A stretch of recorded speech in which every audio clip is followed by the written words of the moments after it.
식사들 하셨습니까? 이것은 바바리, 요것은 파레가머, 이것은 다모의 테라피 골드 샴푸 앤 토닉 광고입니다.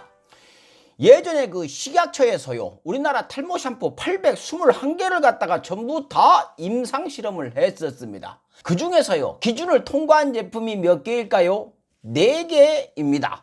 그 4개 중에서도 모발수와 굵기 증가량 1등을 차지한 제품이 뭘까요? 그렇죠, 바로 이 다모의 샴푸입니다. 더 중요한 것은요, 이 식물 추출물과 식물 유래 성분만으로 믿고 쓰실 수가 있다고 합니다.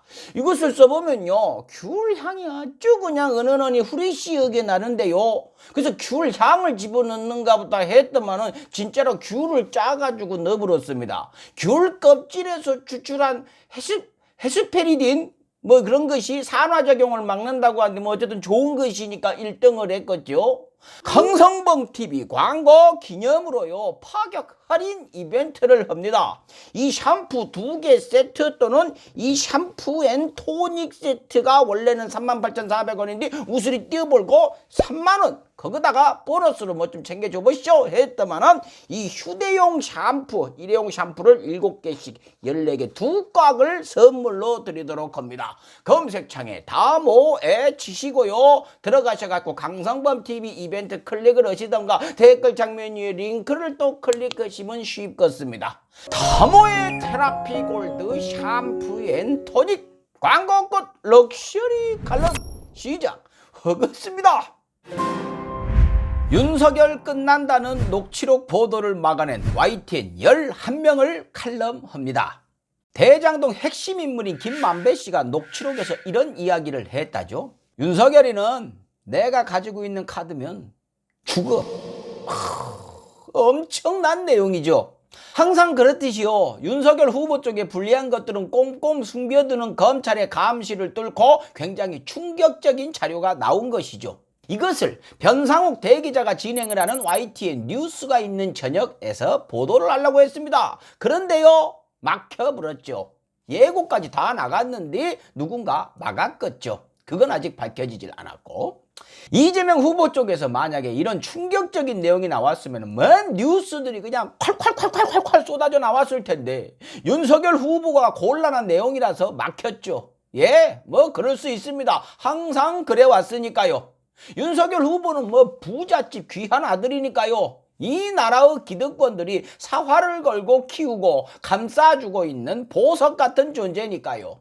그래서 윤석열 후보가 지금까지도 이 자리에서 버티고 있는 것이니까요. 근데요, 이번엔 한 발 더 나아가 버렸습니다. 구독! 평소 변상욱 대기자를 꼬운 눈으로 바라보던 YTN 기자님들 11명이 성명서까지 내면서 아주 거창하게 들이대면서 내쫓겠다고 들이받아버렸습니다. 성명문을 간단하게 요약을 하면은요, YTN을 더는 욕보이지 말고 조용히 떠나라. 1인 미디어를 차려 본인의 포부를 마음껏 펼치길 조언한다. 아따, 대단하시네. 변상욱 정도의 대기자에게 이 정도의 충고를 하는 사람들이라면 기자로서 굉장히 존경받고 올바른 길을 걸어오신 분들로 보입니다. 자, 그럼 얼마나 대단한 분들인지 몇 분만 쓱 한번 훑어볼까요? 먼저 강성옥 기자님. 연차가 꽤 있으신 기자님이세요. 뭐 11명이 다 그렇습니다. 회사 안에서는 내가 낸데 하는 분들 같아요. 자, 그렇다면 이 선배님들께서 YTN을 사랑하는 선배님으로서 성명서에 이름을 올리셨겠죠? 자, 그러면 강성옥 기자님. 이명박 정권 때요, 언론 길들이려고 꽂아넣은 구본홍 배석규 사장이 YTN을 유린을 해버리고 있을 때, 그때 기자들 거리로 쫓아내고 해고시킬 때 뭐 하셨습니까? 후배들 박살날 때 뭐 하셨냐고요?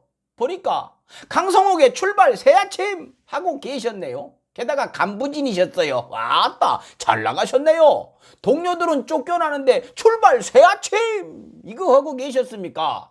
그때 미안하셔가지고 지금이라도 YTN을 위한 일을 하시는 거예요? 근데 그게 변상욱 대기자 쫓아내는 것입니까? YTN 동료들 탄압하던 정치 세력에 맞서는 사람을 쫓아내는 것이 YTN을 위한 길이에요? 제가 무식해갖고 이해를 못하는 것이겠죠. 시간 없으니까 다음. 고민철, 노욱상, 양준모, 이승환 기자님.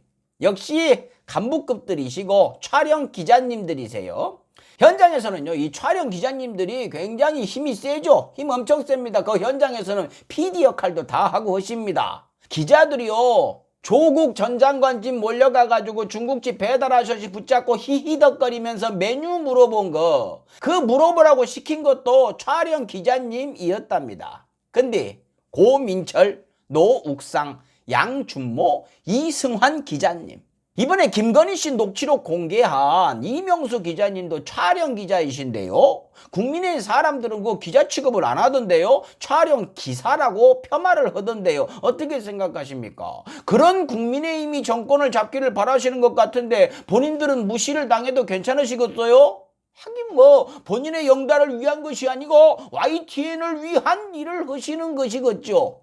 근데 이명박근혜 시절 YTN 난도질 당할 때 뭐 하셨어요? 해직된 동료 기자들을 위해서는 뭘 하셨느냐고요. 아, 그들도 YTN을 해치는 사람들이라 쫓겨날 말 했습니까? 뭐 그렇다면 할 말 없습니다. 근데 그분들이 있었을 때 YTN이 가장 잘 나갈 때가 아니었습니까? 아, YTN이 잘 나갔지 기자님들은 별 볼 일 없었나 보죠? 알겠습니다. 그렇게 이해를 하겠습니다. 다음, 김종균 기자님. 요즘은 사회기사를 주로 쓰시는데 박근혜 정부 때는 청와대 출입기자로 대통령 기사를 꽤나 쓰셨어요. 쓰신 기사를 봤는데요. 제목이 박근혜 대통령 중남미 전자상거래 수출문을 열었다. 박근혜 대통령 제2의 중동 붐 기대를 높이다. 한국 성장 전략 G20 중 가장 우수. 실제 성장이 우수해야지 전략만 우수하면 뭐한대요. 아무튼 박근혜 대통령 창조 경제를 새로운 성장 엔진으로 매력적인 대통령 진가 발휘하고 돌아온 박근혜. 세월호 때 기사를 보니까요, 박 대통령 단 한 명이라도 끝까지 포기 말라 했다. 왔다. 이런 인재를 왜 이제 알았을까요? 최근에도요, 이 정부 들어서도 정책을 아주 열심히 칭찬하고 홍보하고 계세요. 보면요, 서울시 모든 역의 승강기 설치, 서울시 28,000세대의 소화기 공급, 서울시 반반 택시 앱으로 송출, 서울시 경력 단절 여성 인턴십 확대, 서울시 설 연휴 문화행사 풍성. 이거 다 읽으려면요, 추석 때까지 읽어야 됩니다. 근데 왜 서울시 정책만 주구장창 우쭈쭈쭈쭈 해주고 계실까요? 왜 그러실까요? 아따, 오세훈 시장님 좋으시겠어요? 이제라도 청와대 출입기자 해주시면 안 될까요? 정책들을 1도 긍정적으로 충성적으로 적극적으로 홍보해 주시는 분이 이 민주정부에도 좀 필요합니다. 기자들 너무하잖아요. 기자님이라면 따로 방이라도 마련해 드리고 모셔야 할 판입니다. 그 정도로 대단한 분이세요. 이 정부에 대해서도 박근혜 정부 때와 똑같은 잣대로만 이렇게 기사를 써주시면요, 기자님도 대기자님으로 인정을 해드리겠습니다. 다음, 김주환 기자님. 이분은요, YTN 사장이 될 뻔했던 분이랍니다. 최종 2인까지 올라가셨어요. 뭐 이해를 합니다. 본인이 사장이 되셨으면은 YTN을 조선일보와 선의의 경쟁을 하는 보수의 상징으로 만들 수 있었는데 얼마나 아쉽겠습니까? 진보적인 기자들, 권력에 맞서는 기자들, 불공정과 비상식에 저항하는 기자들, 이명박근혜 때 싹 정리가 되어불고 조선일보와 경쟁을 할 만한 토대가 마련이 되었는데, 지금 사장이 들어와가지고 변상욱 대기자 영입해서 특종 터뜨리고 돌발 영상 부활시켜서 국민들한테 생생한 정보로 즐겁게 해주고 있으니, 권력자들 보기에 언짢은 행동들만 하고 있으니 얼마나 속이 상하시겠습니까? 이분은 우리가 이해를 해드려야 합니다.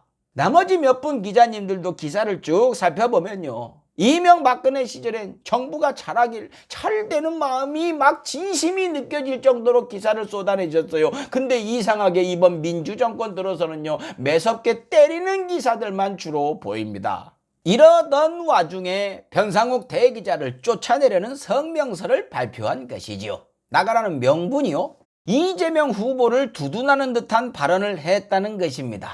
아저씨들, TV조선 채널A SBS 뉴스 앵커들 발언하는 거 못 봤습니까? 수시로 윤석열 후보 열심히 열렬히 응원하는 발언들을 쏟아내는데 대놓고 이재명 후보만 때리는 질문과 발언을 해야 되는데 그거는 괜찮고 눈에 까신 이 변상욱 대기자만 그러면 안 되는 것입니까?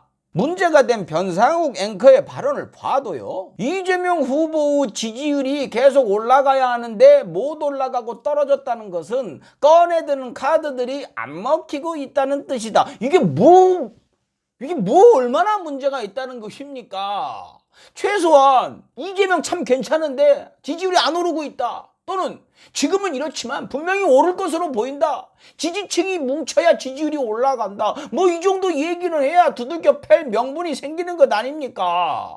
게다가 아저씨들하고는 다르게 정권이 언론을 탄압할 때 맞서서 싸웠던 기자를 당시 호의호식하던 분들이 이렇게 단체로 멍석마리를 내서야 되겠습니까? 당신들은 정권이 바뀌어도 아무 문제 없이 자리 차지하고 계시지만 당신들이 외면했던 후배들과 함께 언론인들 잡아놓지 말라고, 쫓아내지 말라고 앞장서서 고생한 사람 한켠에 자리 좀 요만큼 내주면 안 되는 것입니까?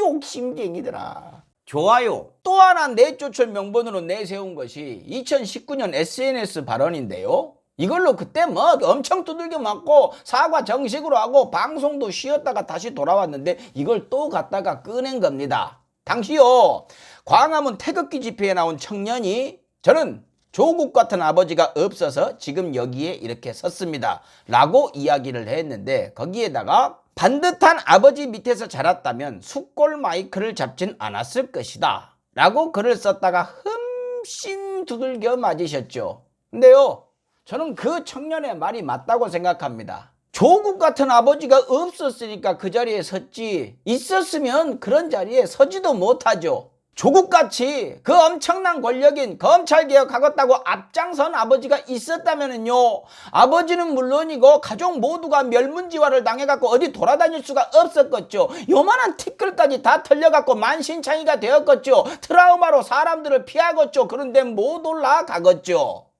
성명서 마지막에 이 11분이 이런 얘기를 합니다. 1인 미디어나 하라 라면서 조롱을 하죠. 근데 이건 뭐 조롱이 아니고요, 부러움의 표현으로 보여요. 본인들은 1인 미디어 할 능력도 안 되거든요. 수십 년씩 기자들을 하셨는지 누군지를 모르겠어요. 이분들 한 명 한 명 찾는데 저 머리에 지진 나는 줄 알았습니다.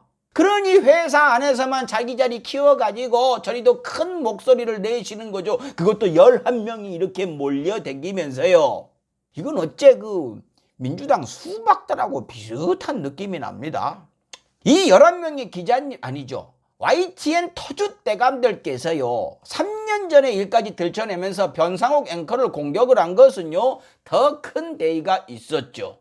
윤석열 살리기, 자신들의 찬란했던 시절을 되돌려줄 윤석열 후보를 보호하기 위함으로 보입니다. 앞에 얘기를 했죠. 대장동 김만배 씨가 윤석열은 내가 가지고 있는 카드면 죽어, 그걸 변상욱 앵커가 보도하려고 한 것이 그들이 체면 제쳐두고서 내던지고서도 행동을 개시하게 만든 것으로 보입니다. 타임라인이 딱 맞아요. 물론 그 전부터요, 변상욱 앵커가 메인 시간에 앵커 차지하니까 뒤에서 거기서 욕하는 소리들이 상암동에서 일산에 있는 저희 집까지 들려올 정도였습니다. 근데 요즘 들어보니까 윤석열 후보가 지지율이 괜찮게 나오니까 야, 이거 승부를 걸어봐도 되겠다라는 용기로 이어진 것이겠죠. 모르죠. 혹시 그들이 용기를 내도록 누군가 뒤에서 목덜미를 살살살살살살 긁어주고 있을지도 모르죠. 이 11분이 원하는 YTN, 이분들이 원하는 YTN의 모습은 어떤 모습일까요? 딱 이명박근혜 정권 시절의 YTN 모습이겠죠. 기자들이 권력 앞에 일렬로 줄을 쫙 서고 삐져나와버리면 쫓아내불고, 적으라면 적고 쓰라면 쓰고 입 다물라면 다물고, 그야말로 YTN, 용기 내거나 특종 터뜨리면 나가야 하는 언론사. 물론 제 개인적인 생각입니다. 정권이 바뀌어버리면요, 지금 11분 저렇게 앞장서 갖고 열심히 하고 계시는 저 11분은요 아마도 YTN 건물 주차장에 자기 주차 자리가 따로 생길 겁니다. 이명박근혜 시절 권력에 순응하면서 언론의 자유가 아닌 내 삶의 자유를 만끽하던 분들이 그 당시 본인들이 외면했던 사람들이 인생을 걸고 얻어낸 민주정부에서 쥐어준 언론 자유마저도 무임승차하시고서는 더 좋았던 시절, 그 달콤한 시절을 잊지 못해갖고 또 숟가락하고 복구 들고서 침을 질질 흘리고 계시는 것 같습니다. 참 아름다운 인생들을 살고 계세요. 근데 아주 재밌는 게 있죠. 이 11분이 들이받은 것을요, 띄우려고 가장 흥분해갖고 변상욱 기자를 비난하는 기사를 막 써내는 곳이요, 조선일보입니다. 예? 띠요, 이 낯짝 두께가 짐작도 안 되는 인간들아. 세상 모든 언론이 욕을 해도, 동네 뒷골목에서 애들 코 묻은 돈 뺏는 양아치가 욕을 해도 조선일보는 자격이 없지 않습니까? 감히 어디서 조선일보가 누구한테 편향성을 이야기를 하십니까? 그나저나 이 양자토론은 어떻게 되겠습니까? 이재명 후보와 윤석열 후보 양자토론 이거 열리기 힘들게 돼버렸는데요. 김만배 씨가 윤석열이는 내가 가지고 있는 카드면 죽어 라고 했는데, 윤석열 후보가 가장 토론에서 믿는 공격거리가 대장동인데 이젠 본인이 수비를 하고 변명을 해야 될 상황이 생겨버렸으니 어떻게 토론이 열리겠습니까?